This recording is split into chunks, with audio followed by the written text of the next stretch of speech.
नमस्कार, मैं अरुण कुमार पांडे। आप सुन रहे हैं अरुण पांडे की बात। देखिए, अब तो बिहार की चर्चा होगी तो चुनाव की ही चर्चा होगी। अक्टूबर नवंबर में चुनाव होने हैं तो पूरी सरकार, विपक्ष, सब लोग चुनाव को ध्यान में रख करके सारे काम हो रहे हैं। कल महागठबंधन की बैठक थी। अब उसके पहले चर्चा आपसे की थी मैंने कि सीटों की दावेदारी दोनों घटक में हो रही है। एनडीए में भी महागठबंधन में कोई कह रहा है इतनी सीट चाहिए, तब मुख्य विपक्षी दल है उसके लिए सीट ही घट जाएगी। 243 सीट ही है ना, इसी में बंटना है सहयोगियों के बीच में। तो जो पार्टी का अगुआ पार्टी है, जैसे राजद नेता है, अगुआ है महागठबंधन का, स्वाभाविक रूप से उसके नेता हैं तेजस्वी यादव, तो मुख्यमंत्री बनना है तो ज़्यादा सीट लड़ेंगे ही। पिछले बार 142 लड़े, फिर उससे 142-40 लड़ेंगे ही। अब इसी तरह से एनडीए में है नीतीश कुमार, तो हर बार तो बड़े भाई की भूमिका में लड़ा करते थे। हाँ, एक चीज़ है अभी कि उनकी सेहत की एक चिंता जरूर है। और विधानसभा में अभी बीजेपी सबसे बड़ा दल है। लोकसभा के चुनाव में बीजेपी बड़े भाई की भूमिका में चुनाव लड़ा, एक सीट ज़्यादा, भले ही बराबर सीट पर जीत मिली 12-12।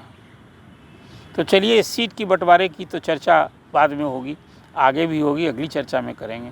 अभी चर्चा मैं ये कर रहा हूँ कि अक्टूबर नवंबर में चुनाव होने हैं। अब मुख्यमंत्री नीतीश कुमार इन दिनों ज़्यादा मेहरबान हो गए हैं, जनता पर भी और अपने कार्यकर्ताओं पर भी। तो सभी सहयोगी दलों के बीच में अभी आपने देखा, रोज़ खबरें आप पढ़ रहे होंगे कि कोई 1 दर्जन से अधिक विभिन्न बोर्ड आयोगों का गठन हुआ चुनाव के 4 महीना पहले। मतलब नीतीश सरकार का कार्यकाल मात्र 4 महीना बचा हुआ है। अभी आपने देखा कि शिक्षा मंत्री सुनील कुमार ने कहा कि सब काम हमको जितना करना है, नियुक्ति, प्रोन्नति, ट्रांसफ़र, पोस्टिंग, सब 10 अगस्त तक एक तारीख तय कर दी। इस बीच में सब काम हम कर देंगे। TR4 में शिक्षकों की नियुक्ति भी करेंगे। और ट्रांसफ़र पोस्टिंग वाला जो काम अभी चल रहा है, जो 20 जून को सब एक साथ 1,30,000 शिक्षकों का बम्पर पोस्टिंग का ऑर्डर निकलेगा। लेकिन अभी इस नीतीश कुमार क्या कर रहे हैं, अब सहयोगी दल सम्राट चौधरी हैं या मांझी हैं, सबको विभिन्न आयोग बोर्ड का गठन कर रहे हैं 4 महीना बचे हुए 4 महीना के लिए। हालांकि सबका कार्यकाल 3 साल होता है बोर्ड, लेकिन पूरे यह 5 साल बीतने को जब रहा तो बिहार में बोर्ड आयोग की हालत क्या रही। जैसे ही लालू यादव के साथ 17 महीने की दोस्ती हुई थी, तो जिस समय नीतीश तो मुख्यमंत्री थे ही, हैं भी, तो सारे बोर्ड आयोग लगभग भंग कर दिए गए थे। और लालू जी के राजपाट में भी सरकारी वकील व कोई तब्दीली नहीं हुई है। जब सरकार चली गई, अब चुनाव नज़दीक आया तो कार्यकर्ताओं को भी खुश करना है, तब विभिन्न जाति समूह के हिसाब से 12-13 बोर्ड आयोग का गठन अभी तक हो चुका है। आज ही अखबार की सुर्खियां बनी है कि धार्मिक न्यास बोर्ड के अध्यक्ष विधान परिषद के पूर्व सदस्य रणवीर नंदन हो गए हैं। आजकल वो भाजपा के साथ हैं, पिछले दिनों वो अब जदयू के साथ थे, फिर अब घर वापसी हो गई थी। और उसके साथ एक और आपने खबर दी होगी, आज बिहार संस्कृत शिक्षा बोर्ड के भी अध्यक्ष की नियुक्ति हो गई है। इसके पहले अलग अलग आयोगों का गठन हुआ और उसमें मांझी जी भी और चिराग पासवान भी कहाँ चूकते हैं। चिराग के बहनोई हो गए एक आयोग के अध्यक्ष, तो एक आयोग में फिर जीतन राम मांझी जी के दामाद हो गए। और तो फिर अधिकारी जो जिनका अभी कहते हैं कि नीतीश सरकार में बहुत चलती बनती है, विपक्ष तो रोज़ खासकर दीपक कुमार पर हमला ही बोलते हैं, विपक्ष के नेता तेजस्वी यादव, तो उनकी धर्मपत्नी भी महिला आयोग की सदस्य बना दी गई हैं। तो रेवड़ियाँ बट रही हैं तो कोई लेने से कैसे चुकेगा। लेकिन अभी कुछ और परिषद आयोग कहिए कि अभी कुछ है गठन, जैसे अभी बिहार नागरिक परिषद का गठन नहीं हुआ है, उसमें भी 5-7 लोग का रिकमेंडेशन होगा।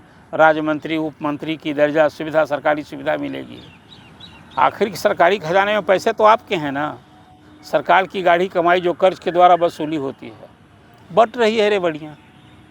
अभी हिंदी प्रगति समिति का भी गठन होना है। एक बिहार पुस्तकालय प्राधिकार बना था, आपको याद होगा, कानून बना के बना था, और उसके पहले और अंतिम अध्यक्ष रामबच्चन राय जी हुए थे। इसके बाद वो विधान परिषद के सदस्य हो गए, तो बिहार के पुस्तकालयों की दशा दुशा सुधारने के लिए नीतीश कुमार ने एक अच्छी पहल की थी, वो भी प्राधिकार आज तक नहीं बन पाया। और कुछ अभी बचा खुचा कहीं और भी है कुछ, जैसे पहले 20 सूत्री की कमेटियां बनी प्रखंड से लेकर राज्य स्तर तक, तो अब कुछ खास कार्यकर्ताओं को जगह देने के लिए अभी तो जो आपको मैंने चर्चा की कि आयोग अब बोर्ड का गठन हो गया है। अब इसके बाद देखिए, जैसा मैंने आपसे कहा कि मनोज ऋषि कटिहार के रहने वाले हैं, महादलित आयोग के अध्यक्ष बने। पूर्णिया के रहने वाले हैं अशोक कुमार, अध्यक्ष बाल श्रमिक आयोग बने। किशनगंज के रहने वाले हैं प्रहलाद कुमार सरकार, वो खाद्य आयोग के अध्यक्ष बने। कोसी प्रमंडल में मधेपुरा के रहने वाले हैं अमरदीप कुमार, वो बाल संरक्षण आयोग के अध्यक्ष बने। दरभंगा प्रमंडल में समस्तीपुर रहने वाली हैं अप्सरा मिश्रा, उनका शायद पत्रकार का भी कभी रोल रहा था, मैगजीन निकालती थी, वो महिला आयोग की अध्यक्ष बनी। इसी आयोग में, महिला आयोग में दीपक कुमार की धर्मपत्नी को मेंबर बनाया गया है। अभी सबको सरकारी सुविधा, सरकारी गाड़ी, सरकारी बंगला, स्टाफ सब कुछ मिलेगा। अब सारा प्रमंडल छपरा से महाचंद्र प्रसाद सिंह XMLC बहुत लंबे काल तक रहे थे, वही कांग्रेस के नेता थे, जगन्नाथ मिश्रा के बहुत करीब माने जाते थे। फिर वहाँ से दिल टूट गया तो आ गए नीतीश जी के साथ, नहीं फिर वो भाजपा में आ गए हैं, तो भाजपा में आ गए, अब उनको मिल गया है, सवर्ण आयोग का अध्यक्ष बन गए हैं।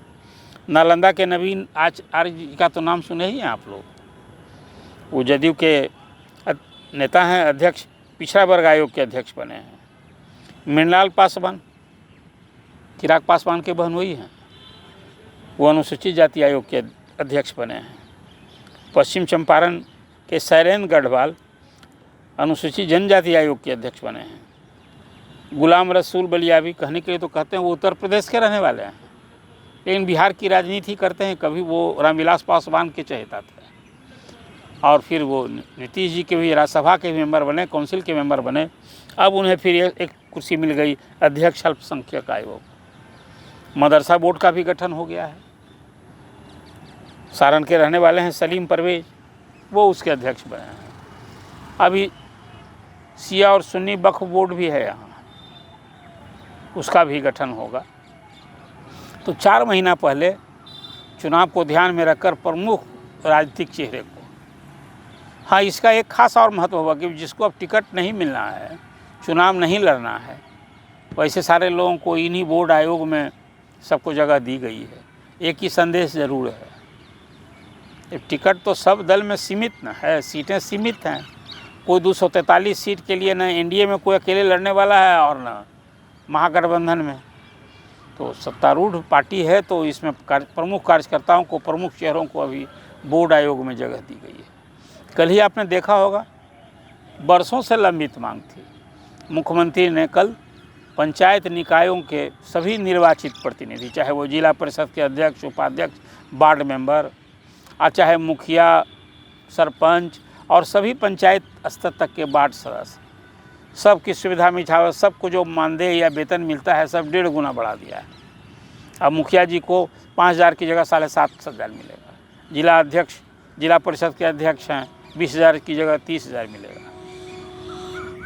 अब खजाना में पैसा की कमी कहाँ है, या कमी भी होगी तो चिंता तो वोट की न है। तो 1 लाख ही समझिए, 2 लाख इसकी संख्या होगी पंचायत निकायों में जो निर्वाचित प्रतिनिधि होते हैं। सबका ख्याल मुख्यमंत्री जी ने किया और सबका बढ़ाया है। अब देखिए, अभी कुछ और अभी लोग निगाह टिकाए हुए हैं कि भाई किसी की पेंशन की राशि बढ़ जाए, जैसे जेपी सेनानी की। पत्रकार लोग के लिए भी देखिए एक पेंशन योजना बिहार में शुरू हुई, और अभी कुछ चंद मिला करके 80-85 लोगों को पेंशन की योजना स्वीकृत हुई है बिहार में, कि 20 साल तक जिनका कार्य अनुभव है, जिनके कार्य अनुभव का उनके पास प्रमाण हो, ठोस प्रमाण हो, ऐसे लोगों के लिए पत्रकार सम्मान पेंशन योजना नीतीश गवर्नमेंट ने ही शुरू की थी।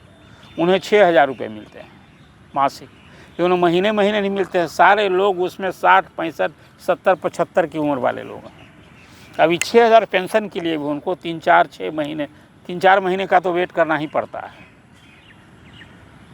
अब वो अभी एक लोग निगाह टिका हुए हैं कि पेंशन की राशि भी बढ़ेगी क्या, शुरू बार ही मुख्यमंत्री नीतीश कुमार से जब लोगों ने बात की थी तो उन्होंने कहा था कि भी 10,000 पेंशन कर दिए। कहा तो अभी ले लीजिए, शुरू हो जाएगा, इसके बाद बढ़ाएंगे। तो बीत गए 5-6 साल हो गए। अब लगता है चुनाव के पहले शायद पत्रकारों पर भी निगाह मुख्यमंत्री देंगे या नहीं देंगे, अभी तो उन्हीं पर निर्भर करता है। 16 जुलाई से ये विधानसभा का जो अंतिम सत्र होने जा रहा है, क्योंकि 22 नवंबर तक ही इसका कार्यकाल बचा है। तो ये मानसून सत्र में भी कई तरह की घोषणा होगी। मुझे लगता है उसमें प्रथम अनुपूरक बजट भी आएगा। तो सारी जिन योजनाओं की मैंने आपसे चर्चा की, सब के लिए बजट में प्रावधान भी होगा। कुल मिला कर आज चर्चा का मुख्य केंद्र मेरा यही था कि 4 महीना पहले विभिन्न बोर्ड आयोग का जो आप गठन कर रहे हैं, वो गठन तो भाई आपका विवेकाधिकार है, आप इसके लिए स्वतंत्र हैं, लेकिन बोर्ड आयोग का गठन का जो उद्देश्य था, जो उसकी उपयोगिता उपादेयता थी, पूरी हो रही है क्या? ये एक विचार का विषय है। आप इसको सशक्त बनाइए, इसको पूरी तरह से काम करने का अवसर मिलना चाहिए। और जिन उद्देश्य और ध्येय से ये बनाया गया है, आयोग बनता है, तो पहले काम का करने का उनको अवसर न मिलना चाहिए। सरकार का कार्यकाल 4 महीना और आयोग का गठन आप 3-3 साल के लिए कर रहे हैं। पता नहीं नवंबर के बाद कौन सी सरकार होगी। फिर बोर्ड आयोग के जैसे लालू जी सत्ता में सहभागी बने नीतीश जी के साथ, तो सारे बोर्ड आयोग सब भंग कर दिए गए थे। तो आगे क्या होगा वो आप जानिए। मुझे लगता है कि सरकार इन बोर्ड आयोग का गठन राजहित से कम राजनीतिक हित के लिए ज़्यादा की है, ये तो कहा ही जा सकता है। अब ये आपको विचार करना है। ये चर्चा कैसी लगी? आप कुछ सवाल करना चाहते हैं, सवाल कीजिए। और आपको लगता है कि इन चंद गिने हुए 100 लोगों को यदि विभिन्न बोर्ड और आयोग में जगह दी गई है, जाति और क्षेत्र के हिसाब से, बहुत जिले तो छूट भी गए हैं, अब बहुत जातियाँ छूट गई हैं। सत्ता में जो आबादी के हिसाब से हिस्सेदारी, और हर जात को कम से कम उनकी पहरेदारी और इसका जो एक सपना दिखाया जा रहा है, क्या पूरा हुआ है इस बोर्ड आयोग के गठन से? एक सवाल आपके लिए ही सवाल छोड़ रहे हैं, आप अपना कमेंट कीजिए। और फिर मैं ये कहता हूँ कि बोर्ड आयोग का जो बने हैं बिहार में, वो चलना चाहिए, उसे काम करने का अवसर मिलना चाहिए, ताकि जिन उद्देश्य से ये गठन होते हैं वो उद्देश्य पूरे हों। राजनीतिक हित की बजाय राजहित में इन आयोगों का चलना जरूरी है। कहा यही तो विभाग और सरकार के एक काउंटर होते हैं।